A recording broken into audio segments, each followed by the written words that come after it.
Le chasseur est devenu la proie, alors qu'une nouvelle campagne du secrétaire d'État américain Marco Rubio place la Cour pénale internationale directement dans sa ligne de mire.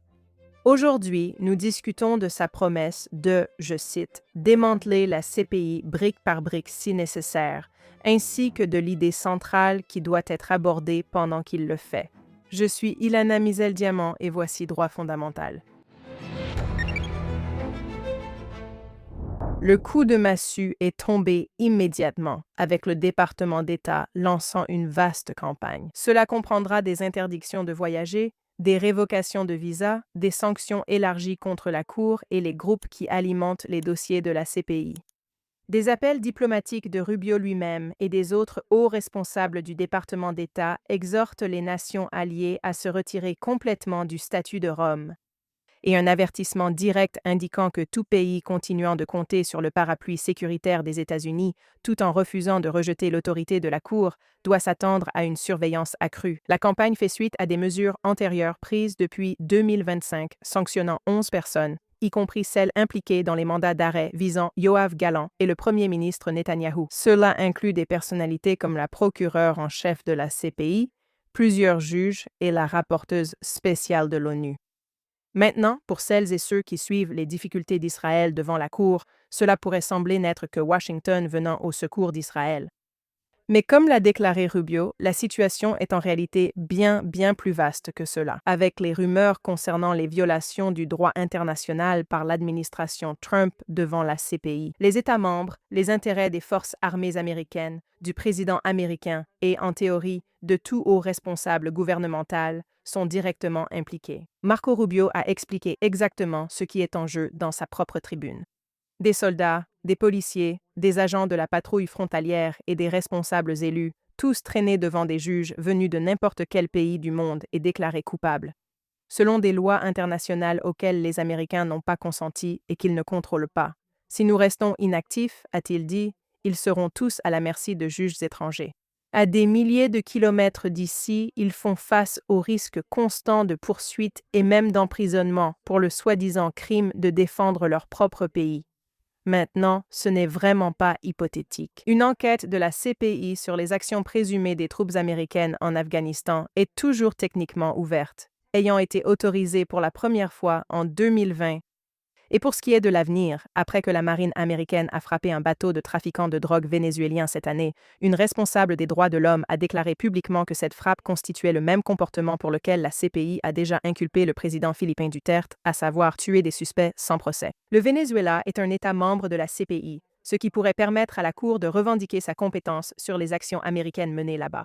La même logique vaut pour l'opération ayant permis de faire sortir Nicolas Maduro de là-bas. Des avocats spécialisés dans les droits de l'homme ont déjà avancé l'idée que cela aussi relève de la compétence de la Cour. L'argument de Rubio contre la CPI repose sur la souveraineté américaine, et c'est l'argument central qu'un responsable américain devrait avancer.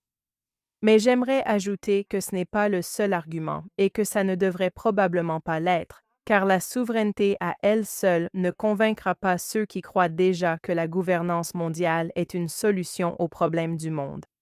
Vous vous attaquez à ce que certains appellent l'ordre international fondé sur des règles, et cela signifie qu'il existe une culture plus large sous-jacente à l'institution de la CPI et à d'autres, qui doit changer si vous voulez instaurer un changement durable. C'est une culture qui croit au bien fondé et à la justice de ces institutions, qui considère les procès de Nuremberg comme un correctif historique et cathartique. Après l'Holocauste, et, par exemple, aujourd'hui en Europe, on considère le nationalisme comme le coupable des guerres mondiales, tandis que la gouvernance mondiale est vue comme leur solution. Donc, ce n'est pas une tâche simple que M. Rubio entreprend, et je pense qu'il y a probablement beaucoup de travail de persuasion à faire au-delà de l'utilisation d'outils diplomatiques directs. Et les États-Unis n'ont jamais ratifié leur adhésion à la CPI, pas plus qu'Israël, mais le Canada, l'Italie, le Royaume-Uni, la France et d'autres l'ont fait. Et en fait, ces pays ont actuellement des juges à la Cour. Donc, il faut pouvoir démontrer que le monde est réellement un endroit meilleur, un endroit plus juste sans la CPI. Et il vous faut une bonne réponse à la question la plus difficile que quelqu'un vous posera, à savoir, Eh bien, si ce n'est pas la CPI, que se passera-t-il la prochaine fois que le monde devra arrêter un autre Milosevic? Cette question mérite son propre épisode, voire plusieurs, et nous y reviendrons. Mais aujourd'hui, je veux présenter un argument plus restreint, mais toujours important, qui ne vous oblige pas à résoudre ce problème d'abord. Même les personnes qui n'imaginent pas un monde sans une version de la CPI devraient tout de même pouvoir admettre que cette institution en particulier a échoué, d'abord si l'on se fie simplement à son bilan. Cette cour est une parodie de justice, une tragédie, voire les deux. Et deuxièmement, peut-être de façon un peu plus controversée, je vais parler de la grande distinction entre le droit et la justice, et comment une cour comme celle-ci n'assure ni l'un ni l'autre. Alors commençons par le bilan. Historiquement, c'est une cour qui s'est attaquée aux cibles faciles. Après près d'un quart de siècle, avec un budget avoisinant les 200 millions d'euros par an et environ 900 employés, le site web de la Cour indique qu'elle compte 13 condamnations, 4 acquittements et 8 accusés dont les affaires se sont simplement terminées parce qu'ils sont décédés avant qu'un verdict ne soit rendu. Et cela inclut Muammar Kadhafi, inculpé en 2011 et décédé quelques mois plus tard, ainsi que le chef militaire du Hamas, Mohamed Deif, dont l'affaire a été officiellement classée l'année dernière pour exactement cette raison. La plupart des personnes condamnées étaient des chefs de guerre et des chefs militaires africains. En fait, pendant la majeure partie de son histoire, les affaires de la CPI ont presque toutes concerné l'Afrique. Et en septembre dernier, le Burkina Faso, le Mali et le Niger se sont retirés ensemble, qualifiant la Cour d'outils de répression néocoloniale. La Gambie l'a autrefois appelée, de façon plus directe, une Cour internationale caucasienne. L'Union africaine a officiellement appelé à un retrait collectif des pays africains en 2017. Maintenant, lorsque la Cour a décidé de passer à la vitesse supérieure et devenir pertinente, elle a échoué. En s'attaquant à la guerre entre la Russie et l'Ukraine, elle a émis un mandat d'arrêt contre Poutine en mars 2023, ainsi que plus tard contre plusieurs autres responsables russes. Mais au final, rien de tout cela n'a compté. Poutine s'est envolé pour la Mongolie, qui est un État membre de la CPI, légalement obligé de l'arrêter, et il est reparti librement. Il a vu Trump à Anchorage l'an dernier. Le secrétaire général de l'ONU lui-même s'est entretenu avec lui lors d'un sommet des BRICS, malgré la politique de l'ONU interdisant tout contact avec les fugitifs de la CPI.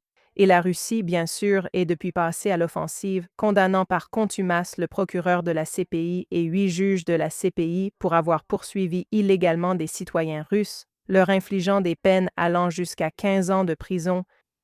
Ce n'est qu'en examinant ce triste bilan que l'on peut ensuite aborder l'incroyable partialité dont la CPI a également fait preuve sur les questions concernant Israël. La CPI, là-bas, c'est, comme le décrit le professeur Eugène Kontorovitch, l'histoire d'un tribunal sans compétence enquêtant sur des crimes dans un État qui n'existe pas.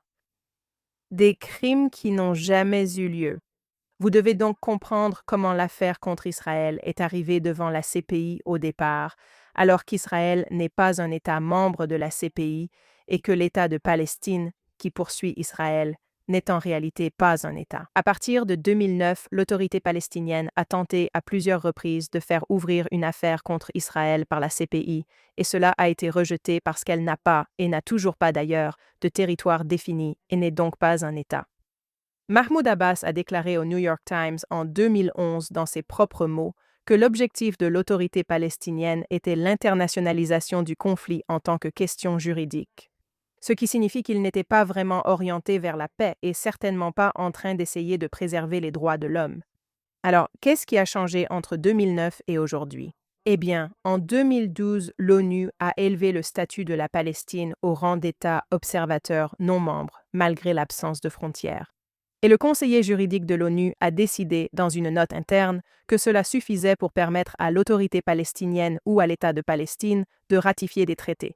Eh bien, devinez quoi? Mais en 2015, la CPI avait accepté l'adhésion de la Palestine au statut de Rome. Et ensuite, la Cour, allant à l'encontre de ses propres règles, a rétroactivement étendu sa juridiction pour couvrir les actions israéliennes avant même que le prétendu État n'ait rejoint le traité. Ainsi, une enquête complète contre Israël a été ouverte en 2021.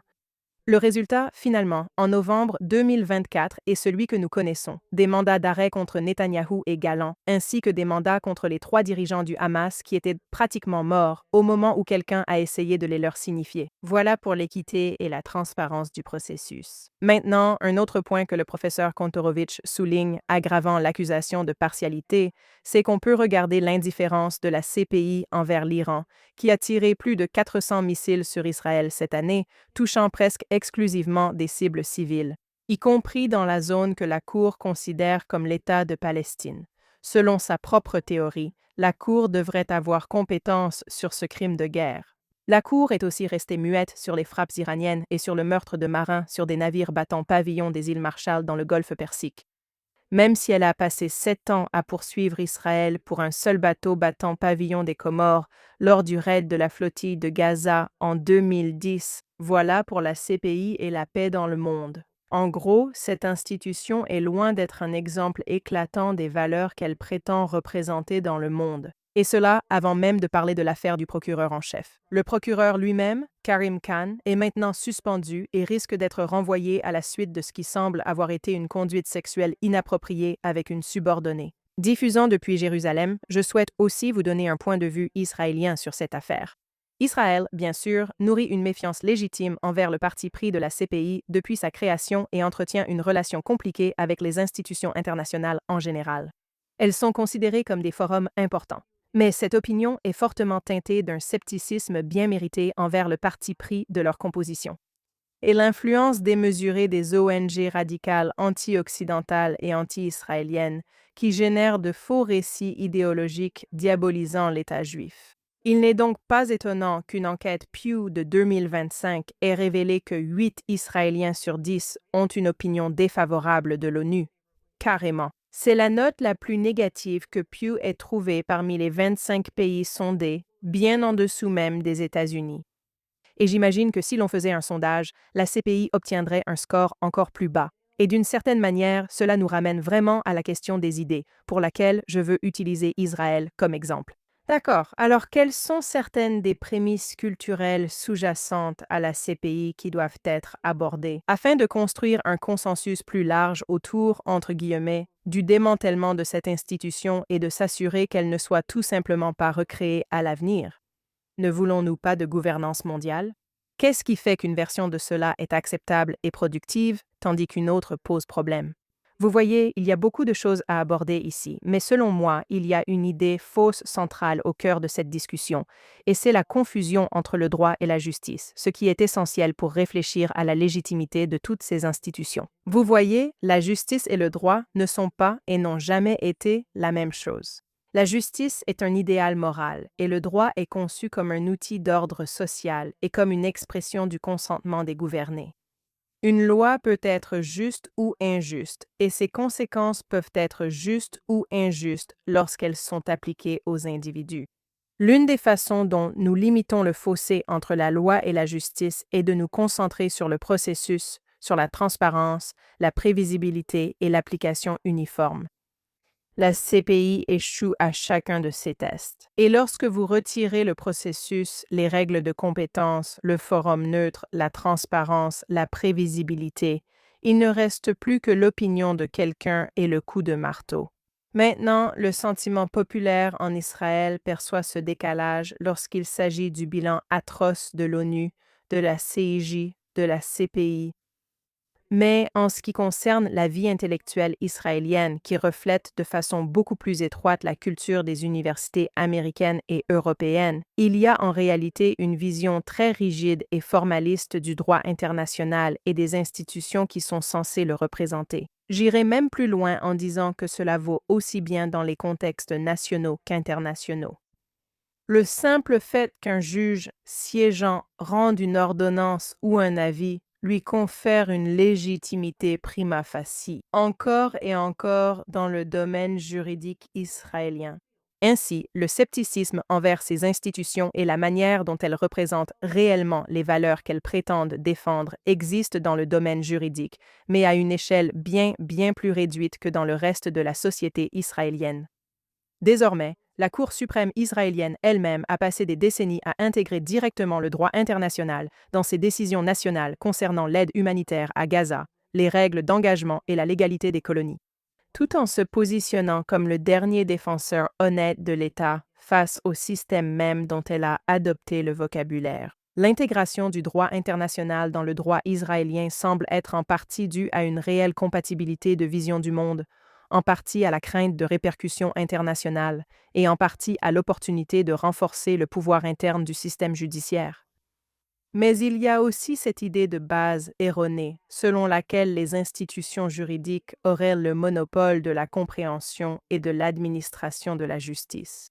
Peu de choses illustrent mieux cette confusion à mes yeux que l'avis initial du juge Aharon Barak à la CIJ en 2024. Dans son avis, le juge Aharon Barak, siégeant en tant que juge ad hoc pour Israël, avait toutes les occasions de faire ce que le juge ougandais dans l'affaire a fait, à savoir déclarer que toute la plainte alléguant qu'Israël commettait un génocide à Gaza ne relevait pas de la compétence de la Cour. Un différend politique déguisé en question juridique qui ne se prêtait absolument pas à une résolution judiciaire. Barak n'a pas choisi cette option. Il a voté avec la majorité sur 2 des 6 mesures, puis contre les 4 autres, et a écrit que son guide tout au long de ce processus n'était pas son gouvernement, mais quelque chose au-dessus de celui-ci. J'ai été nommé par Israël, a-t-il écrit, je ne suis pas un agent d'Israël. Il a poursuivi en disant que sa seule boussole était la recherche de la moralité, de la vérité et de la justice. Autrement dit, une cour qui n'avait en réalité aucun véritable fondement de compétence pour statuer sur la guerre de survie d'une nation souveraine était, selon lui, malgré tout un forum légitime pour rendre des verdicts moraux sur cette guerre.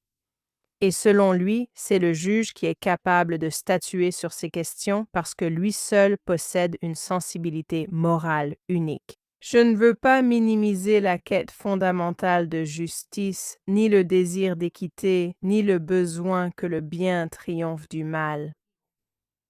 Mais passer de ce désir partagé à vouloir une cour mondiale, ou d'ailleurs une cour forte au niveau national où les règles du jeu politique sont trop flexibles, c'est un pas trop grand à franchir. Les gens cherchent toujours une cour supérieure à la politique ordinaire pour rendre une justice perçue comme pure et définitive, sans influence d'intérêt personnel. Un panel composé des meilleurs juristes du monde, décidant du bien et du mal au nom de l'humanité, au-dessus des affaires sordides des frontières et des élections. Mais toutes les versions de cette idée construite jusqu'à présent échouent de la même manière. La distance face aux conséquences implique aussi une distance face à la responsabilité. Reste à savoir si les États-Unis tiendront vraiment leurs promesses de démantèlement. À quoi cela ressemble-t-il concrètement? Les États-Unis n'ont cessé d'entrer et sortir des institutions internationales depuis le premier mandat de Trump. Et même si les États-Unis n'ont jamais été membres ici, au moins certaines des mesures mises en place seront sans doute finalement levées si la campagne n'aboutit pas d'ici la fin de ce mandat présidentiel. Rappelez-vous que Trump a retiré les États-Unis de l'Organisation mondiale de la santé et que Biden les y a réintégrés. Trump a retiré les États-Unis de l'accord de Paris, Biden les y a réintégrés, Trump a retiré les États-Unis du Conseil des droits de l'homme de l'ONU en 2018 et Biden les y a également réintégrés. Trump, bien sûr, en entamant son second mandat, s'est à nouveau retiré de ces forums. Qu'est-ce qui garantirait que cette décision tienne cette fois? Le département d'État doit relever ce défi, notamment avec certains arguments évoqués aujourd'hui. En attendant, je pense que la plupart des Israéliens se retrouveront